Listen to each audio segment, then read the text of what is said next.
இன்னைக்கு எதை பற்றி பேச போகிறது? புத்தகங்கள் இதை வந்து ஒரு பாட்காஸ்ட் செய்வோம் அப்படின்னு ரொம்ப நாள் யோசிச்சுட்டு இருந்தது. பாட்காஸ்ட் செய்கிறதே ரொம்ப நாள் யோசிச்சுக்கிட்டு இருந்தது தான். சரி சரி எப்போவாது தானே செய்கிறோம். சரி கொஞ்சம் மீனிங்ஃபுல்லாக இது மாதிரி லைஃபோட மீனிங் எப்படி இது பண்ணுறேன்னு சொல்லிட்டு ஃபஸ்ட்டாக இந்த புக்கில் வந்து ஸ்டார்ட் பண்ணலான்னு நினைக்கிறேன். Welcome to ancient onions.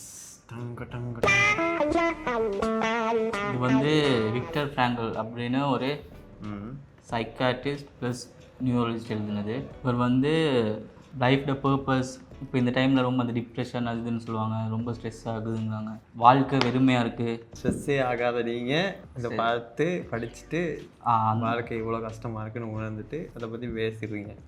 இப்போ நார்மலாக இந்த மாதிரி பேசணும்னு சொன்னால் என்ன சொல்லுவோம், நீ இவங்கெல்லாம் பெருசாக கஷ்டத்தை அனுபவிச்சிருக்காங்களா?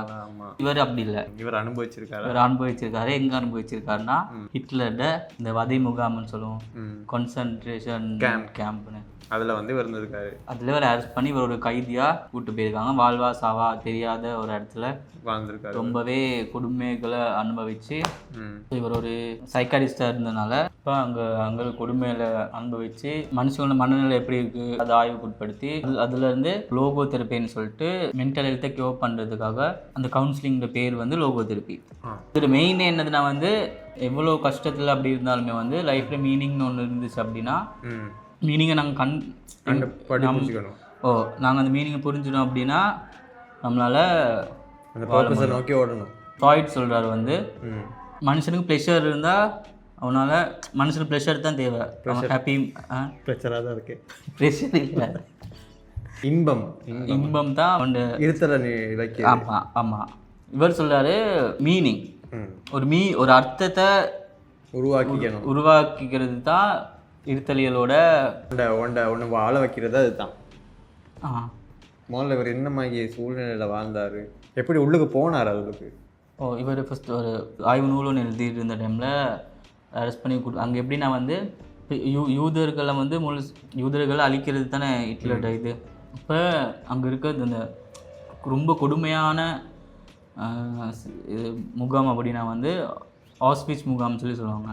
அப்போ இவங்களை ஒரு ட்ரெயின் பெட்டிக்குள்ளே, ஒரு ரயில் பெட்டிக்குள்ளே அடைச்சி கொண்டு போகிறாங்க.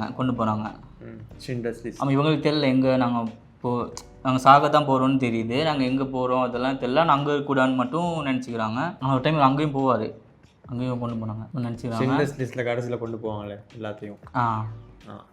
இப்போது அந்த ட்ரெயினில் கொண்டு போயிட்டு இப்போ ஒரு ஸ்டேஷன் நிற்கும் போதும் அவங்களுக்கு பயமாக இருக்கும், என்ன பண்ண போகிறாங்க தெரியாது. அது ஃபுல்லாக மூடி தான் இருக்கும், அந்த இடையில ஒரு சின்ன கேப் ஒன்று இருக்கும். ஆமாம், இப்போ அப்படி அடித்து கொண்டு போயிட்டு ஒரு கேம்பில் இறக்கிட்டு இவர் அந்த லாஸ்ட்டாக எழுதின அந்த குறிப்பு, அந்த புக்கு எழுதுறதுக்கு எழுதின குறிப்பை வந்து அவர் வச்சுக்கிறாரு. அப்புறம் இப்போ அங்கே கொண்டு போய் இறக்குனதுக்கப்புறம் ரெண்டாக பிரிக்கிறாங்க, பாய்ஸ் தனி கேர்ள்ஸ் தனியாக பிரிக்கிறாங்க. கொஞ்சம் ஹெல்த்தியாக இருக்கவங்கன்னா அவங்களால கொஞ்சம் வேலை செய்ய முடியும் அப்படிங்கிறவங்கள பிரிக்கிறாங்க, மற்றவங்கள தனியாக பிரித்து வைக்கிறாங்க. அடுத்து அவரை செக் பண்ணுறாங்க. இப்போ அவரும் அந்த ஸ்ட்ரைட்டாக இப்படியே நிற்கிறாரு, நான் கொஞ்சம் ஸ்ட்ராங்கானு காட்டிக்கிறதுக்காக வேண்டி இப்போ நிற்கிறாரு, இதை கொஞ்சம் ஸ்டிஃபாக நிற்கிறாரு. இப்போது பண்ணிட்டு இவர் வந்து இப்போ அந்த சுச்சுவேஷன் எப்படின்னா அந்த கோர்ட்டுக்கு அந்த பக்கம் போனால் டெத்து, இங்கிட்டு போனால் வேலை செஞ்சே சாகணும் கடைசி. அந்த மாதிரி சுச்சுவேஷன். ஆனால் என்ன வாழலாம், இங்கே இருந்தால் வாழலாம், இங்கே இருந்தால் அன்றைக்கே முடிஞ்சிடும். வந்து வாழறது கிட்டத்தட்ட சாகும் மாதிரி தான் நான் வாழலாம். ஓகே, அப்போ இவர் மரண பயத்தில் தான் அங்கே போகாமல் இங்கே வந்திருக்காரு, ஸ்ட்ரிஃபாக இருந்தே அவரை மேக் பண்ணி. சான்ஸ் இருக்குது, அவனு வாழ்றதுக்காக சான்ஸ் இருக்குது, அது நாங்கள் கொஞ்சம் இது பண்ணிக்கலாம். அந்த ஆப்ஷன் வந்து நீ எடுத்துக்கணும்.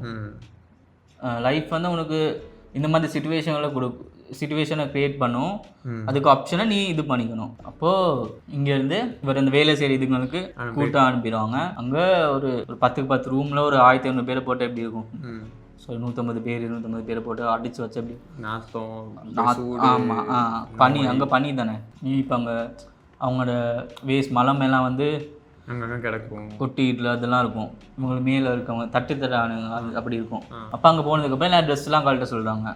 ட்ரெஸ் எல்லாம் கழட்டினதுக்கப்புறம் அப்போ அவங்க எதுவுமே இருக்கக்கூடாது, அவங்களுக்கு கடைசியாக அவர்கிட்ட இது அந்த ஒரு குறிப்பு இருக்கும், அதை அவர் ஒழிச்சு அது மட்டும் எடுத்து வச்சுப்பாரு. அதையும் கண்டுபிடிச்சி அதை கிழிச்சு போட்டு ஒரு அடின்னு அடிப்பாங்க.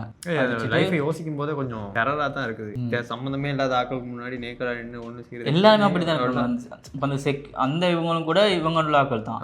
அவங்க எப்படின்னா இதுல அங்கேயே இருந்து ரொம்ப மூர்க்கமான ஆட்களை வந்து அந்த செக்யூர் இது மாதிரி போடுவாங்க. அவங்களும் இது முன்னாடி இதுல இருந்த ஆட்கள் தான். இப்போ இவங்க ட்ரெஸ்ல கழட்டி வச்சதுங்கெல்லாம் கழட்டி போட்டுருவாங்க. இப்போ அந்த செக்யூரிட்டி கார்ட்ஸ் அவங்கெல்லாம் வந்து இல்லை அதை எடுத்துருவாங்க. அது நல்ல இதாக இருந்தால் அவங்க எடுத்துப்பாங்க. இப்போ இதில் வந்து 3ஆக பிரிக்கிறாரு. முதல் இது வந்து ஷாக் ஃபேஸ், அதிர்ச்சியாக இருக்கும், எல்லாத்தையும் அதிர்ச்சியாக பார்க்குறது. ஓகே. இப்போ நான் கண்ணு முன்னுக்கு ஒருத்தவங்க ரொம்ப நோய்வாய்ப்பட்டு சாகுறது, ஈவரக்கு இல்லாமல் அடிக்கிறது, ஒரு ரொட்டி துண்டு ஒரு நாளைக்கு ஒரு ரொட்டி துண்டு ஒரு சூப் மாதிரி, அப்படின்னா தண்ணி மாதிரி தான் இருக்கும் அந்த மாதிரி சூப். வேலை செஞ்சுட்டு இருக்கும்போது நீ கொஞ்சம் இப்படி குனிஞ்சது வேலை செய்யும். அவ்வளோ நிலக்கரி இதில் வேலை செஞ்சார். கொஞ்சம் நிமிர்ந்தா கூட எழுப்பாங்க வந்து, எதுக்கு வாடி வைக்கிறாங்க அதுவும் தெரியாது. இப்போ குனிஞ்ச வாக்கிலே தான் இருக்கும். பக்கத்தில் படுத்துக்கணும் மலம், அப்படி ஒன்றுக்கு மேலே ஒன்று நெருக்கிக்கிட்டு படுத்துருப்பாங்க. ஓகே. அவங்களோட கழிவுகள் அது இது பரப்பிட்டு இப்படி தான் இருக்கும். அடுத்த கட்டமாக வேலை செய்ய முடியாதவங்க வந்து எல்லாத்தையும் இங்கே இந்த இதுலேருந்து இன்னொரு ரூமுக்கு ஷிஃப்ட் பண்ணிடுவாங்க. ஒரு இடத்துக்கு ஒரு வண்டி வரும், அதுலேருந்து அந்த நச்சு புகான்னு சொல்லி சொல்லுவாங்க, அதில் அந்த இதுக்கு அனுப்புவாங்க. அதே இவர் நிறையா இதுலேருந்து மாறி இப்போ இந்த முகாம்லேருந்து இன்னொரு முகாம், அந்த மாதிரி நிறைய முகாம்லேருந்து இந்த ஹாஸ்பிட்டல்லேயும் வந்திருக்காரு. பேசிக்கலி இவர் அடிமையாகவும் இருந்திருக்காரு, டாக்டராகவும் வந்திருக்காரு. அங்கே இப்படி தான் ட்ரெஸ் எல்லாம் கழட்டி நீ நம்பர் தான், அவங்க வந்து உனக்கு நம்பர் தான் கொடுப்பாங்க. ஆமாம், நீ மனுஷன் அப்படிலாம் நீ நம்பர். Okay, 98 number. இந்த நம்பர் செத்துருச்சு, அந்த நம்பர் இருக்குதா, இந்த நம்பர் இதுன்னா டாக்டரா, சரி இப்போ அவனை பார்க்க நமக்கு அந்த மாதிரி தான் வச்சுருப்பாங்க. அப்போ இந்த ஃபர்ஸ்ட் ஸ்டேஜ் வந்து எல்லாத்தையும் அதிர்ச்சியாக பார்க்குறது. இப்போ இந்த அவங்களோட மனநிலை இதில் என்னென்னா வந்து மனுஷன் வந்து அதுக்கு அடாப்ட் ஆகுறான். இப்போ வந்து இப்போ ஒரு சின்ன சத்தத்துக்கு நம்ம தூங்க முடியல அப்படி சொல்லுவோம் இல்லையா, எனக்கு சொல்கிற மாதிரி கம்ஃபர்டபுளான இடம் தான் வேணும். இல்லை வந்து எங்கள் வீட்டு டாய்லெட்டில் மட்டும் நான் எனக்கு வந்து உட்கார முடியும், அந்த மாதிரி விஷயங்கள் இருக்குல்ல. ஓசிடி எல்லாம் அங்கே இல்லவே இல்லை. இங்கே பார்த்தா இவர் பார்க்குறாரு வந்து மனுஷங்க அதில் தூங்க முடியும் மனுஷனால. ஆமாம், மனுஷன் வந்து அதுக்கு வந்து அடாப்ட் ஆக அவனால் முடியுது. முதல் நாள் 2 நாள் அப்படி இருப்பான், 3 நாள் வேலை செஞ்சு அடாப்ட் ஆகிடுறான். அவனுக்கு நாத்தம்லாம் நார்மல் ஆகிடும். அடாப்ட் ஆகுறான். அப்போ சொல்கிறாரு மனுஷனுக்கு வந்து ரொம்ப கஷ்டமான இதுக்கு வந்து அவனால் அடாப்ட் பண்ணிக்க முடியுது. அடுத்து வந்து உணர்ச்சி இல்லாமல் போகிற ஸ்டேஜ். ஒருத்தன் சாகுறது, ஒருத்தங்க இதாகிறத பார்த்து உணர்ச்சி இல்லை. இந்த நோயால் அழுகி சாகுறது அதெல்லாம் பார்த்து இவங்களுக்கு பழகிடுச்சு. முன்னுக்கே அப்படியே சாகுறதே எடுத்துகிட்டு போவாங்க, அந்த மாதிரி அதை பார்த்து பழகிட்டாங்க. விதி அப்படியே விதின்னு சொல்ல முடியாது. அவங்களுக்கு உணர்ச்சிங்கிறது ஒன்று அந்த நாட்களை கடக்கிறதுக்கு அது ஒரு எதிர்வினையாக மாறுது. உணர்ச்சி அற்று போகிறதே வந்து ஒரு எதிர்வினையாக மாறுது. இப்போ அங்கே எப்படின்னா ஒருத்தவங்க செத்துட்டாங்க, அவங்களோட பாடி கொண்டு போகிறாங்க அப்படின்னா இப்போ அவங்க கிட்ட இப்போ அவங்க பார்க்க மாட்டாங்க, ஐயோ செத்துட்டாங்களே அப்படி பார்க்க மாட்டாங்க. முடிஞ்சா இல்லை அதில் வந்து இப்போ நமக்கு எதை எடுத்துக்கலாம், இப்போ எந்த க்ளவுஸ் அதெல்லாம் கிழிஞ்சு தான் இருக்கும். அவங்க போட்டு இது ஐஸ்ல தானே வேலை செய்யணும். ஆமாம், கொஞ்சம் இப்போ நம்மக்கிட்ட இருக்கிறத விட அவரோட க்ளவுஸ் கொஞ்சம் சரி கொஞ்சம் நல்லா இருந்தால் அதை எடுத்துக்கலாம். அந்த மாதிரி மனநிலைக்கு செகண்ட் ஸ்டேஜ் வருது. ஒரு இதை சொல்கிறாரு. இப்போ அடுத்த நாள் காலையில் வேலைக்கு போகக்குள்ள ஒருத்தரோட ஷூ வந்து போடவே முடியல அவருக்கு. ஏன்னா கால் அங்கங்கேருந்து வீங்கும் தானே, ஐஸ்லேயே இருந்து வேலை. நீங்கள்லாம் அடியிலலாம் பிஞ்சு இதாகி வீங்கி இப்படி இருக்கும். இப்போ ஒரு ஷூவை போடும்போது அது நல்லா இறுகி இருக்கும். அவர் இந்த புண் பட்டு அழுவார். இப்போ இப்போ இந்த நம்ம வாழ்ற இந்த லைஃப்பில் வந்து இப்போ ஒருத்தவங்க அப்படி யாராவது அப்படி இருக்கும்போது நான் கேட்போம் தானே, எதாவது பண்ண முடியுமா அப்படின்னு சொல்லிட்டு. இப்போ இது அவங்களுக்கு பழகிடுச்சு.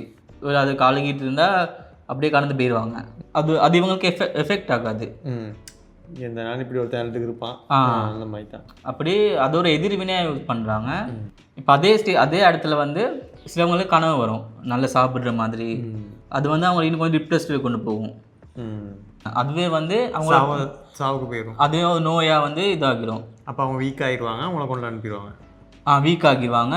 அதோட அவங்கள அந்த மனசில் பாரம் ஆயிரும். ஸோ அவங்க வேலை செய்கிறது குறையும், உடம்பு வீக் ஆகும். அதுக்கப்புறம் ஆட்டோமேட்டிக்காக அவங்க என்ன புகை முகாமா என்னது அதுக்கு அனுப்பிடுவாங்க. அப்படின்னா இவர் வந்து இவர் ஒய்ஃபோட பேசுகிற மாதிரி நினச்சிப்பாரு. இமேஜினேஷன் பண்ணி. ஆமாம், இமேஜினேஷனை வந்து அது ரியலுக்கு வந்ததுக்கப்புறம் அதை நினச்சி ஹாப்பியாக இலூஷன்ல வாழ்ந்துருக்காரு. ஒரு இவரை ஒரே கிரியேட் பண்ணிக்கிறாரு. அது டிப்ரெஸ்டு கொண்டு போகிற சாய்ஸும் இருக்குது. அதே வந்து அவங்க இருந்தால் நல்லா இருக்கும்னு சொல்லிட்டு அது கொஞ்சம் நினச்சி ஹாப்பி ஆகுற இதுவும் இருக்கும். அதே இதை சிலவங்க வந்து நகைச்சுவா நினச்சிப்பாங்க. அவங்க வந்து நார்மலாக இருப்பாங்க, ரொம்ப நோயப்பட்டு அப்படி இருக்க மாட்டாங்க. ஓகே. அப்போ இவர் வந்து ஒய்ஃபோட பேசுகிற மாதிரி நினச்சிப்பாரு. ஒய்ஃப் எங்கே இருக்காங்கன்னு தெரியாது, உயிரோடு இருக்காங்களோ இல்லை எதுவுமே தெரியாது இவருக்கு. ஆனால் இவர் அப்படியே நினச்சிட்டு இருந்தால் அவரே வீக் ஆகிடும். ஆமாம், இதுதான் இந்த செகண்ட் ஸ்டேஜ். அடுத்த ஸ்டேஜ் வந்து ரிலீஸ் ஆனதுக்கப்புறம், இப்போ ரிலீஸ் ஆனதுக்கப்புறம் அவங்க ரிலீஸ் வருவார் தானே, ரிலீஸ் ஆனதுக்கப்புறம் அவங்க நடத்தைகள் எப்படி இதாகுதுன்னு, ஆஃப்டர் அந்த பெரிய ட்ராமாக்குள்ள இருந்து வெளியே வந்த பிறகு அதை அவங்க எப்படி ஹேண்டில் பண்ணுறாங்க. சிலவங்களோட குடும்பமே போயிருக்கும், சிலவங்க ரொம்ப இவரோட குடும்பம் எதுவுமே இல்லாமல் இருந்துப்பாங்க. அப்போ நீங்கள் இதுதான் படிக்கணும். எல்லாத்தையும் சொன்னதான் இப்போ சரியா யார் வாங்கி படிப்பா? கியூரியஸில் கேட்டேன், என்ன சொல்லிட்டு இருந்தேன். வெளியே வந்ததுக்கப்புறம் வாழ்க்கையை ஃபுல்லாக அந்த வெறுமையாக ஃபீல் பண்ணுவாங்க. இப்போ இந்த ஜென்ரேஷனில் வந்து நாங்கள் அதை எதையுமே ஃபீல் பண்ணாமல் இருக்கு. சரி பார்த்தே நாம ஒரு ப்ரிவிலேஜ் இதுங்களை பார்க்கும்போது நம்ம ரொம்ப ப்ரிவிலேஜான ஒரு வாழ்க்கையில் இருக்க மாதிரி இருக்கும். நம்ம ஸ்ட்ரெஸ்ஸை பற்றி பேசிக்கிறோம். ஆமாம், ஸ்ட்ரெஸ் டிப்ரெஷன் அப்படின்னு. இப்போ அதுலேருந்து மீண்டு வந்த ஆட்களுக்கு சிலவங்க வந்து நான் ரொம்ப துன்பத்தை அனுபவிச்சுட்டேன், அப்போ எனக்கு ரைட்ஸ் இருக்கு வந்து நாங்கள் இன்னொருத்தவங்க துன்பப்படுத்துறதுக்கு, ரவுடிசமாக பிஹேவ் பண்ணுறது, நான் பார்க்காத இதா அப்படி சொல்லிட்டு அவங்க ரொம்ப இதாக இன்னொருத்தவங்களுக்கு அந்த கஷ்டத்தை கொடுக்கறதுக்கு ஒரு ஆளாக வந்து வாங்கி நிற்பாங்க. அப்போ அதுதான் இதில் ஒரு செகண்ட் சாப்டரா, அதுதான் ஃபர்ஸ்ட் சாப்டர். இப்போ இது ஃபர்ஸ்ட் வந்து ஒரு 150 பக்கத்துக்கு வந்து அந்த அந்த கேம்பில் இந்த எக்ஸ்பீரியன்ஸு அதில் அவரோட ஆய்வுகள் தான் எழுதியிருப்பார். பேலன்ஸ் ஒரு 30 பேஜில் தான் வந்து லோகோ தெரப்பி அதோட செயல்முறைகளை வந்து எழுதியிருப்பார். அதுனா ஃபர்ஸ்ட் எடிஷனில் வந்து அது இருக்கலை. ஏன் அப்படின்னா வந்து இன்டர்வியூலாம் கேட்டிருப்பாங்க, உங்கள் புக் வந்து இவ்வளோ நிறைய பேர் வாங்கியிருக்காங்க, இவ்வளோ பேர் படிக்கிறாங்க அது சொல்லும்போது அது அவங்களுக்கு என்ன மாதிரி இருக்குதுன்னு கேட்கும்போது அவர் சொல்லுவார், அது ஹாப்பியாக இல்லை, கஷ்டமாக தான், கொஞ்சம் கஷ்டமாக தான் இருக்குது, சந்தோஷம் இல்லை.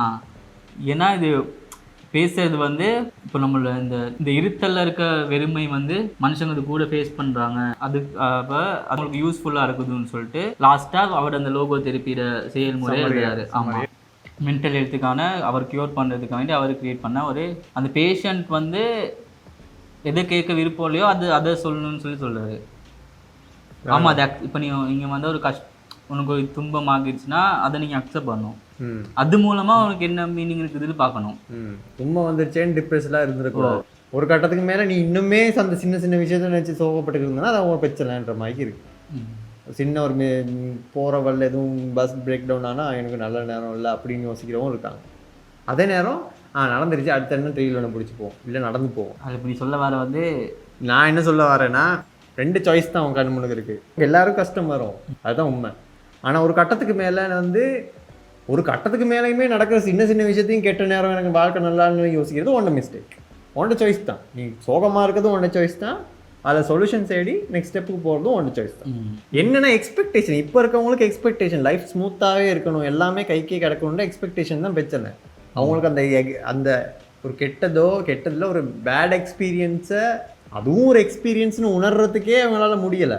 லைஃப் ஸ்மூத்தாகவே இருக்கும் படங்களில் மாதிரின்னே நினச்சிக்கு இருக்காது. சின்ன ஒரு இது நடந்தாலுமே என் லைஃப் இப்படி தான் இருக்குது, இப்படியே தான் என் வாழ்க்கை அப்படின்னு தோண வைக்கிறது. ஏன்னா இப்படி நான் சிந்திச்சு பழக்கப்பட்டனால.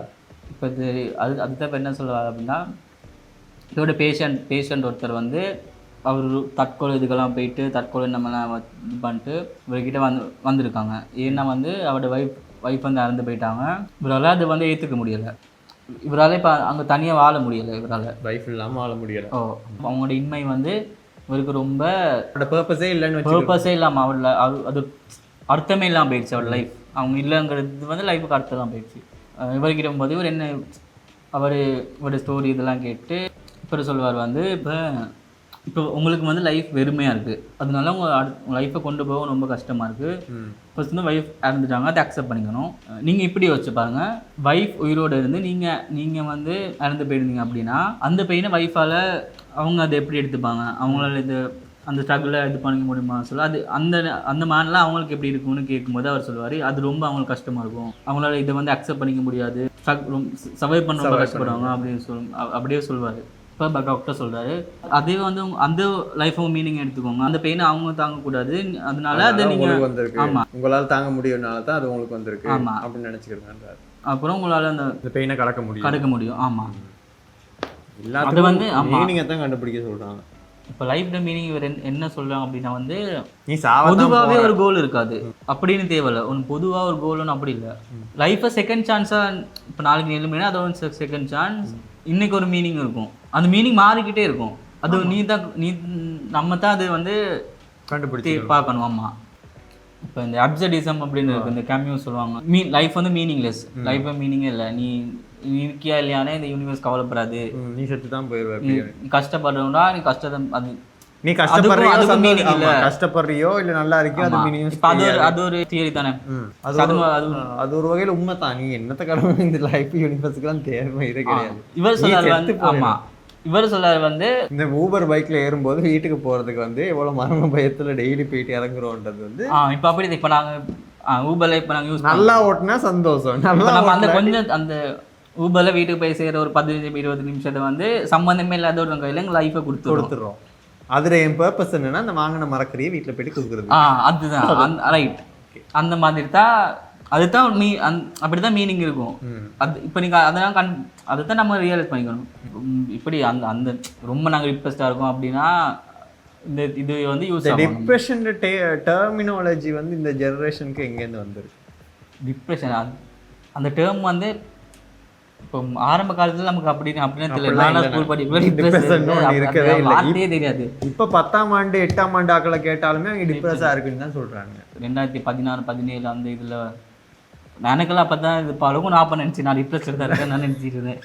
ஏன்னா மற்றவங்களாம் போகிற ஸ்டேட்டஸ் டிப்ரெஷன் அப்படின்லாம் பார்ப்போம், அப்போ டிப்ரெஷன் இருக்கும் அப்படின்னு டிப்ரெஷன் அப்படின்னு இருக்கும். ஓ அப்படிதான் நமக்கு கனெக்ட் பண்ணிக்கிறது நம்மள கூட. ஆமாம், இது நம்ம ஸ்ட்ரெஸ். அப்போ நான் ஸ்ட்ரெஸ்ஸாக இருக்கணும், ஒரு வேலை எக்ஸ்ட்ரா சொல்லிட்டா ஸ்ட்ரெஸ்ஸாக இருக்குது அப்படின்னு. இப்போ அந்த சோஷியல் மீடியா அந்த மாதிரி வர டேர்ம்ஸ் எல்லாம் பார்த்து நம்மளே அப்படி நினச்சிப்போம், அதுக்கு இன்ஃப்ளூயன்ஸ் ஆகிடும். ஒருத்தர் விஜய் டிவியில் ஒரு நீயானால இந்த வாழை வந்து வாழை வந்து இந்த டைமில் மாரி செல்வராஜ் தான் வந்து கெஸ்ட்டாக வந்திருப்பாரு, டைட்டில் மறந்துட்டேன். அப்போ அதில் அந்த கிட்ஸ் எல்லாம் பேசுவாங்க. அப்போ அவங்க வந்து டெய்லி வந்து என்ன மாதிரி காலைல நைட் எல்லாம் போயிட்டு ஒரு மூட்டை தூக்கி கடையில் வேலை. ஆமாம், தூக்கி கழுத்துறமாக்கி போயிடும். இன்னொருத்த வந்து கருப்பு கண்ணு மூடியே இருக்கும், ஏன்னா அவன் சரியாக தூக்கம் நைட் ஃபுல்லாக வேலை செஞ்சு அவனோட பர்பஸ் அம்மாவுக்கு வந்து ஒரு பெட் ஒன்று வாங்கி கொடுக்குறது, இதுதான் அவனோட பர்பஸ். ஒரு 2 hours 3 hours தான் இருக்கும் தூங்கு. அதெல்லாம் பார்க்கும்போது அப்போ தான் நான் எவ்வளோ எனக்கு உண்மைக்கு அன்னைக்கு தான் ரியலைஸ் பண்ணேன், நாம எவ்வளோ பிரியோஜன வாழ்க்கை வாழ்ந்துட்டு இருக்கோம் அப்படின்னு. நான் அன்னைக்கு தான் என் மைண்ட் செட்டும் மாறிச்சு. நான் எல்லாம் ஸ்ட்ரெஸ் இதை பற்றி இதெல்லாம் பேசவே கூடாது, நான் கஷ்டத்தை பற்றி பேசவே கூடாது, நான் ரொம்ப ப்ரிவிலேஜாக வாழ்ந்துருக்கு. ஏன்னா அப்போ தான் எனக்கு தோணுச்சு இப்படி கேள்வி வரலாம் தானே. அப்போ எல்லாத்தையும் அனுபவிச்சு தான் இருக்கிற மாதிரி எதிர்த்து கூதல் இது அதுதான் என் கேள்வி. அதை பற்றி பேசல பொலிட்டிக்கல் இதை பற்றி பேசல. துன்பத்தை அனுபவிங்கன்னு சொல்லல, அது உங்களால் கடக்க முடிஞ்சா நீங்கள் அதை அக்செப்ட் பண்ணிக்க தேவையில்லை. உங்களால் அதை எடுத்து இது பண்ண முடிஞ்சா அது பண்ணலாம். உங்களுக்கு துன்பப்பட்டுக்கிட்டே இருக்குன்னு சொல்ல வரல, அவர் உன்ட சாய்ஸ்ன்னு சொல்றாரு. வெளியே நடக்கிற இதுங்களை வந்து நாங்கள் கட்டுப்படுத்த முடியாது. ஆமாம், அவுட் ஆஃப் கண்ட்ரோல். இப்போ எங்களுக்கு ஆமாம், ஆனால் அன்கண்ட்ரோலபிள் நம்ம எப்படி ரியாக்ட் பண்ணுங்கிறது சாய்ஸ் வந்து நம்ம கிட்ட தான் இருக்குது. அதான் அன்கண்ட்ரோலபிளான சிச்சுவேஷன் நடக்கும்போது அதை நீ 2 விதமாக யூஸ் பண்ணிக்கலாம். அதுக்கு நாங்கள் எப்படி ரியாக்ட் பண்ணுங்கிறது தான் நம்ம கையில் இருக்குது. லைஃப் என்ன மீனிங்னு நம்ம தேடுறோம் தானே. நம்ம என்ன யோசிக்கணும்னா வந்து இந்த கேள்வியை லைஃப் எங்களுக்கு கேட்குற மாதிரி நினச்சிக்கணும். உனக்கு என்ன மீனிங் லைஃப் கேட்குது, உன்னோட மீனிங் என்னது நீ கண்டுபிடிங்கிற மாதிரி. நம்ம சோகமாக தான் யோசிப்போம், வாழ்க்கையை நம்மளுக்கு இவ்வளோ கஷ்டம் கொடுக்குது, ஏன் நமக்கு மட்டும் நடக்குது. லைஃப் வந்து உங்ககிட்ட அதை கேட்குற மாதிரி இது பண்ணும். ஆமாம், இப்போ நடந்துருச்சு, அடுத்து என்ன பண்ண போகிறேன், வாட் நெக்ஸ்ட், அந்த மாதிரி. ஸோ இதில் நிறைய 2-3 நீட்சேவோட கருத்தை வந்து இந்த அடிக்கோடிட்டு காட்டியிருப்பாரு. He who has a why to live, ஏன் அப்படி இருந்தா வையை கண்டுபிடிக்கிறது நீங்கள் எப்படியும் நீங்கள் வாழ்ந்து இருவீங்க அந்த மாதிரி. அதில் என்ன சொல்ல வந்த மாட்டேன். இதில் என்ன வந்து அந்த ஹிட்லரோட வதை முகாமில் இருந்து ஒரு கொடுமையை அனுபவித்த ஒருத்தர், சரியா. ஹிட்லரும் வந்து அவரோட ஒரு இன்ஸ்பயராக அவர் யாரோட கருத்துக்கள் அவர் அதிகமாக உள்வாங்கி அந்த மாதிரி ஆனான்னு சொன்னது வந்து அதுவும் நீச்சே தான். அப்போ அந்த முறைன்னு ஒன்று அதுக்கு வந்து அது யோசிச்சு பார்க்கும்போது நல்லா இருந்தது. யார் எப்படி எடுத்துக்கிறது பொறுத்து. இவ்வளோ பர்பஸை பற்றி இந்த புக்கில் இருக்குது. அவர் எழுதியிருக்காரு இல்லையா, ஒவ்வொரு ஆட்களும் பர்பஸை பற்றி கண்டுபிடிக்கணும்னு சொல்லியிருக்காங்க. லோகோ திருப்பி அதுதான் பேஸ் பண்ணி. ஆமாம், அது பேஸ். அவரோட பர்பஸ் அவரோட பர்பஸ் தான் வந்து அங்கே அந்த முகாமில் வந்து ரொம்ப கஷ்டப்பட்டு ஒரு ஸ்டார்டிங்கில் இவர் ஆக்ட் பண்ணி கூட்டு போகும்போது ஒரு ஆய்வு இது ஒன்று எழுதிக்கிட்டு இருப்பாரு, அதை கிழிச்சு போட்டுருவாங்க. அவர் ஒரு கட்டத்தில் வந்து இதனை எப்படியாவது எழுதி முடிக்கணும், அதுதான் அவரோட பர்பஸ். ஆமாம், இதனை எப்படியாவது எழுதி முடிக்கணும்னு அவர் அங்கே நடக்கிறதுலாம் அவர் குறிப்பாக எடுத்து வச்சிருப்பாரு. மைண்டில் ஸ்டோர் பண்ணி அது வச்சிருப்பாரு. இதனை எப்படியாவது அதுவும் சான்ஸ் கிடைச்சா நான் இதை எழுதுவேன். நான் சாகலை, இப்போ நான் உயிரோட போயிட்டேன்னா என் பர்பஸ் இதாக தான் இருக்கும்னு சொல்லிட்டு அதுதான் அவரோட இதாக. ஆமாம், இதுதான் மீனிங்னு இருக்காது. அது வந்து ஒவ்வொரு ஆக்களுக்கு மாறும், காலத்துக்கு மாறும். இன்னைக்கு ஒன்று இருந்தால் நாளைக்கு ஒன்று மாறும். அந்த மாதிரி இந்த புக்கை பற்றி தான் நீங்கள் பேச ஆரம்பிச்சிருக்கீங்க. இப்போ ஏதாவது பேச ஸ்டார்ட் பண்ணுவோம். இப்போ எனக்கு இந்த புக் கொஞ்சம் ரொம்ப பிடிச்ச புக். ஃபர்ஸ்ட் ஜெர்மன் தான் ஒரிஜின். ஜெர்மனில் வாட்சி பார்த்தாலும் புரியலை. ஜெர்மன் தான் ஒரிஜின். இங்கிலீஷில் வந்து 1947 எழுதிப்பாங்க. ஆமாம், 1947 இங்கிலீஷில் இருக்குது. மேன் சர்ச் ஃபார் மீனிங் சொல்லிட்டு. தமிழில் வந்து வாழ்வின் அர்த்தம் மனிதனின் தேடல். விக்டர் ஃப்ராங்கல் தான் ரைட்டர், சைக்காலஜிஸ்ட், சைக்காட்ரிஸ்ட். இப்போ உங்களோட பர்பஸை பிடிச்சிக்கிட்டீங்களா? படிக்கலாம். லைஃப் பர்பஸை பற்றி உங்களுக்கு இன்ட்ரெஸ்ட் இருக்குது, அந்த மாதிரி இந்த இருத்தலியல் பற்றி உங்களுக்கு இன்ட்ரெஸ்ட் இருக்கவங்க, காக்கா அந்த மாதிரிலாம் பிடிச்சவங்க இங்கே யாரையுமே காணோம். ஸோ இந்த சைடையும் பார்க்கலாம். இந்த பெர்ஸ்பெக்டிவ், இந்த தெரப்பி பற்றி பார்க்கலாம். அவ்வளோதான். நெக்ஸ்ட் ஒரு அடுத்த பாட்காஸ்ட்டில் சந்திப்போம். நன்றி, வணக்கம். நன்றி, வணக்கம்.